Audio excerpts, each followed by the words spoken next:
ये मानव शरीर का कोई भरोसा नहीं, ये कब हमारे से छूट जा। कबीर साहब कहते हैं कि श्वास उश्वास में नाम जपो, वही व्यर्था श्वास मत खो, और ना जाने इस श्वास का आवन हो कि ना हो। और फिर बताते हैं कि वह पृथ्वी पति चकवे गए जिनके चक्कर चलंत, ये रावण श्रीखे कौन गिने ऐसे गए अनंत। इसी जमीन के ऊपर जिन पर आज हम अपना कब्जा किए बैठे हैं, जिसको हम अपनी मलकियत मानते हैं, अपनी संपत्ति मानते हैं, इनके ऊपर अरबों और खरबों व्यक्ति ऐसे ही अपनी संपत्ति समझते रहे, लेकिन वो इनकी थी नहीं। वो चले गए, संपत्ति ज्यों की त्यों यही है। इस बारे में परमात्मा कहते हैं कि काया तेरी है नहीं, ये माया कहां से हो। नादान, जब तेरा शरीर अपना नहीं है तो संपत्ति तेरी कैसे मान लिया आपने, ये भी जाना है तेरे हाथ से छूट जाएगा। काया तेरी है नहीं, ये माया कहां से हो। चरण कमल में ध्यान रखो, इन दोनों को खो। खो का मतलब ये है कि इन दोनों को भूल जा, कि ना तो शरीर तेरा है, ना ही तेरी संपत्ति और संतान है। जिस दिन ये प्राणी यहाँ से निकल जाएगा, इस शरीर को त्याग के, ना संपत्ति साथ चले, ना परिवार साथ चले। इस दृष्टिकोण से सोचता हुआ कि ये संसार मिथ्या है और ये संपत्ति और संतान तेरी नहीं है, लेकिन ये भी नहीं है कि इनसे नफरत हो जावे या रुचि ना रहे, ऐसा नहीं है।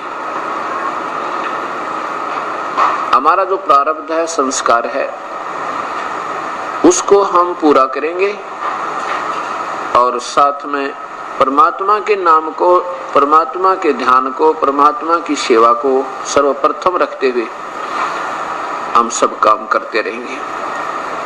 अगर हम ऐसा करेंगे तो नहीं करेंगे तो भी हमारे संस्कार अधूरे रह जाएंगे, क्योंकि वो फिर लेन देन बचा रहेगा आपका, वो फिर संस्कार अपने बाद में भोगने पड़ेंगे। इसलिए हमने अपने बच्चों को भी परवरिश करनी है और समाज के अंदर एक अच्छे भक्त और नागरिक बनकर रहना है।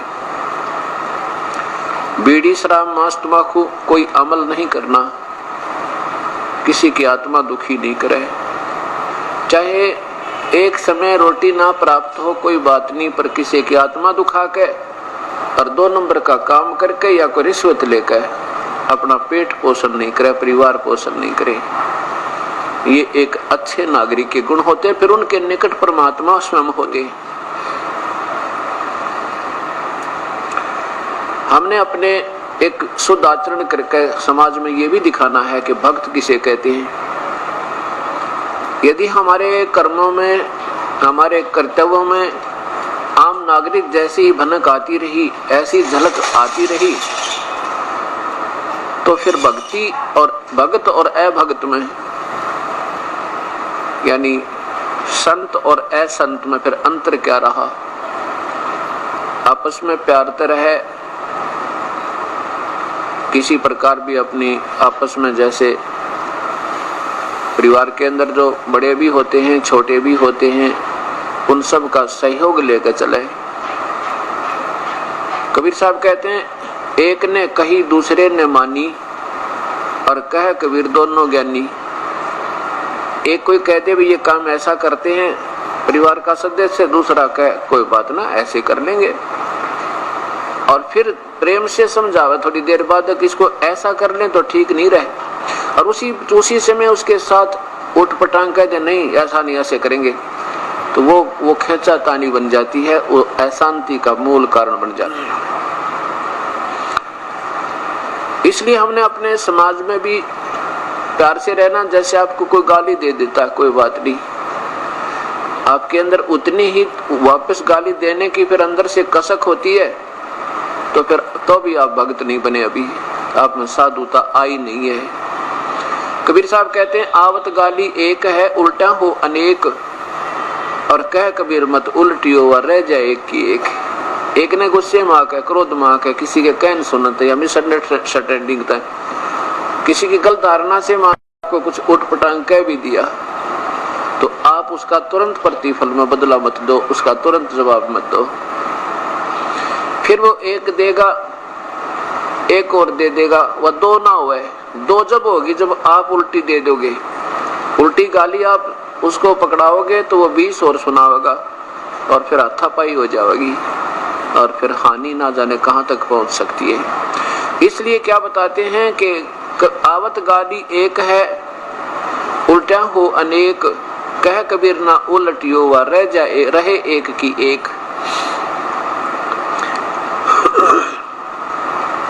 गाली ही से उपचे और कलह कष्ट और मीच, हार चले सो संत है भाई लाग मरे सो नीच। अब गाली ही से क्या होता है कि हाथापाई हो, झगड़ा वगड़ा हो गया और फिर ना जाने मौत भी हो जावा किसी की। गाली ही से उपचे कलह कष्ट और मीच, मीच माने मृत्यु। हार चले सो संत है, हार जाना नो का अच्छा भाई चुप हो जा, बोले नहीं, वो नो सोचेगा तेरे तो डर गया तो आप हार गए, बहुत अच्छी बात है। कहते हार चले सो संत है और लाग मरे सो नीच, उससे की तरह गुट्टम गुट्टा हो गया, कहते हो तो नीच राक्षस स्वभाव के, जैसे कल गीता जी बतावे थी, पवित्र गीता शास्त्र कह रहा था कि वो संत नहीं फिर होता है संत होते हैं।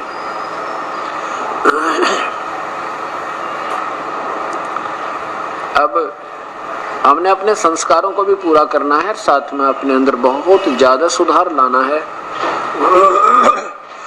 ताकि आम समाज भी ये कहे भी भक्ति हो तो ऐसी संत भक्त हैं तो ये हैं जिनमें बीड़ी शराब मांस तंबाकू का कोई व्यसन ना हो और झूठ बोल के अपना धंधा नहीं बढ़ावे, किसी की आत्मा दुखाने के लिए झूठ ना बोले। अब जैसे अब रिश्वत लेते हैं या 2 नंबर का काम करके दुनिया को धोखा देके, कोई मिलावट करके या कोई डुप्लीकेट चीज ओरिजिनल समझ कर बेच के पैसे तो कमा लेंगे आप, लेकिन वो पैसा फिर बहुत बुरी तरह जाएगा आपका। मनमाने कोई बालक बीमार हो जावे या स्वयं को कोई बीमारी लग जावे, लाखों रुपए लगे और फिर वो पैसा भी जावे, अशांति भी, और साथ में जो जिस दुष्कर्म के से वो धन एकत्रित किया था वो पाप कर्म तो ज्यों के तो जमा है आपके, और वो धन रहा नहीं जो आपने गलत तरीके तो अपनाया था, बल्कि कष्ट में होकर गया। इस प्रकार हमने इन बातों को ध्यान रखते हुए अपने अंदर बहुत सुधार लाना, क्योंकि परमात्मा का एक नियम है कि जैसे कर्म और साथ में जैसा भी आपका संस्कार, जो भी आपको मिलना है, उस परमात्मा ने आपको बांट रखा एक जीवन में कि तुझे इतना धन मिलेगा, इतनी तेरी संतान होगी, इससे कम बत्ती नहीं हो सकता, चाहे कोई कितना शर पटक ले।